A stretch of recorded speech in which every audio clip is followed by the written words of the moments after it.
장로님도 환영합니다. 마라나타 내가 매일 기쁘게 순례의 길 행함은.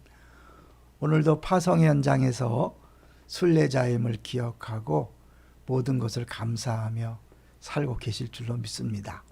특별히 이제 주일날 설교도 들으셨기 때문에 모든 것을 하나님의 관점으로 잘 해석하시고 결국 감사로 끝나는 게 최고의 해석이거든요.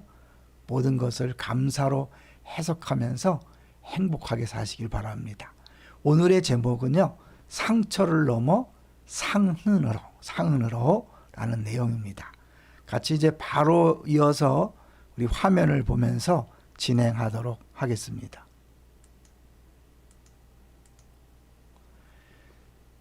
상처를 넘어 상흔으로. 치유된 상처는 자산이다. 그런 말 많이 들어봤잖아요. 특히 우리 양육을 하면서 이 상처가 치유되기만 하면 엄청난 자산이다. 대표적 인물이 김윤중 목사님이고요. 또 최근에 우리 최만석 목사님을 통해서 아픈 과거와 어려운 과거가 사람을 살리는 자산이 됨을 볼 수 있습니다. 그런데요, 이게 상처가 치유되지 않고 상처로만 남잖아요. 그러면 이 상처는요, 건들면 아프거든요. 그래서 매 순간 그 상처를 건들 때마다 고통이 오는 거죠. 빨리 상처를 치유받고 그래야 자산을 쓰는데, 그 상처가 치유된 흔적이 바로 상흔이라는 거예요. 상흔. 요셉은요, 상처가 정말 많았던 사람이잖아요. 그죠? 이 요셉만큼 큰 상처 있는 사람도 드물 거예요. 그렇지만 요셉은 사실은 용서를 했기 때문에 상흔만 남았던 사람이죠. 요셉이 용서했다는 걸 어떻게 하냐면 요셉이 울었잖아요. 이 창세기에 보면 요셉이 여러 번 우는데 그중에 3번 형제들 때문에 웁니다. 42장에서 한 번 울고요. 45장에서 또 한 번 울고요. 그 다음에 또 작동이 좀 그러네요. 그 다음에 이제 45장 그리고 50장에서 울지요. 울었다는 건 뭐냐면 이미 요셉이 용서했음을 의미합니다. 그걸 더 분명히 보여주는 것이 50장에 나오는 요셉의 말인데요. 요셉이 그들에게 이르되 두려워하지 마소서 내가 하나님을 대신하리까. 그리고 이제 그가 하나님의 시각으로 모든 걸 본다는 걸 보여주는 게, 당신들은 나를 헤아려 하였으나 하나님은 그것을 선으로 바꾸사 오늘과 같이 많은 백성의 생명을 구원하게 하시려 했다.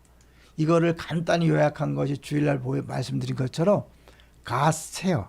하나님의 의자에 내가 앉지 않는 거죠. 하나님 자리에 앉지 않는 것이고, God's view. 뷰라는 말 많이 쓰잖아요. 뷰가 좋다.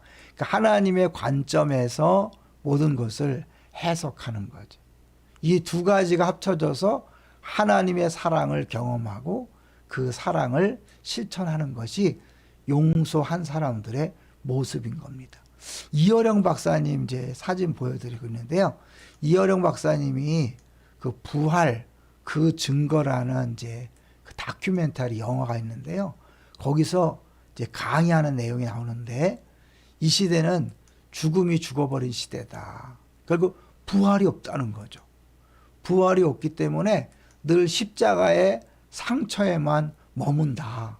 그래서 상처가 많은 지금의 시대는 그것을 극복한 상흔이 반드시 필요하다. 상처받았다는 것만 계속 얘기하면요, 본인도 어렵고 만나는 사람들에게 계속 고통을 주는 거죠.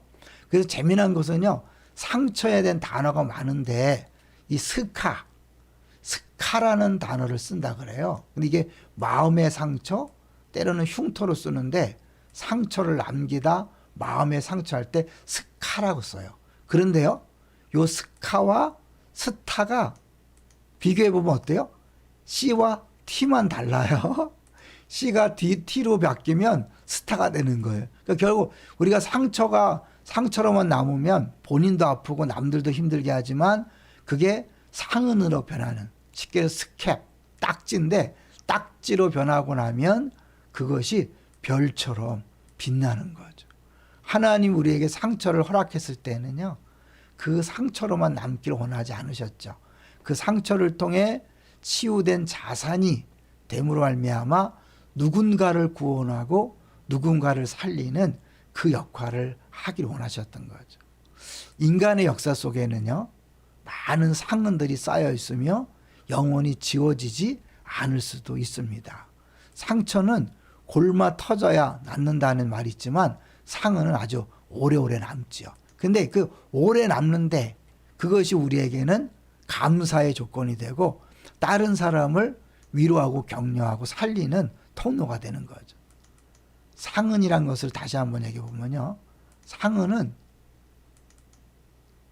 상처 입었던 자리에 남은 흔적을 이야기한다. 그래서 흉터랑 비슷한 뜻이지만 주로 정신적 상처와 관련해서 쓴다는 거죠. 그렇기 때문에 이 정신적으로 우리가 상처받았다는 것들이 사실 죽음 이후에 부활 있잖아요.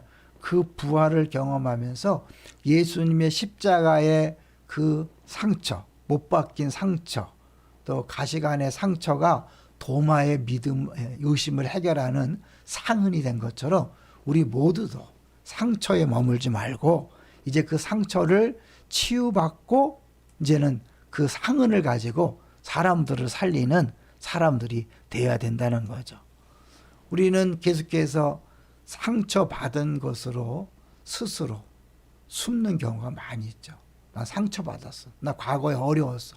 그래서 함부로 말하고 함부로 행동하면서도 그것이 예수 믿는 사람으로서 얼마나 부끄러운지 모르고 평생을 살아가시는 분들도 있어요. 아니에요. 이제 하나님의 자리에서 내려오십시오. 더 이상 용서 못한다고 선포하지 말고 하나님에게 모든 원수 감정을 맡기고 용서하십시오. 그리고 하나님의 관점으로 보시면 나를 힘들게 했던 그 모든 것들이 결국은 오늘의 나를 만든 것이고 오늘의 나는 누군가를 살리고 누군가를 치유하는 통로가 되기를 원하시는 거죠. 그러기 위해서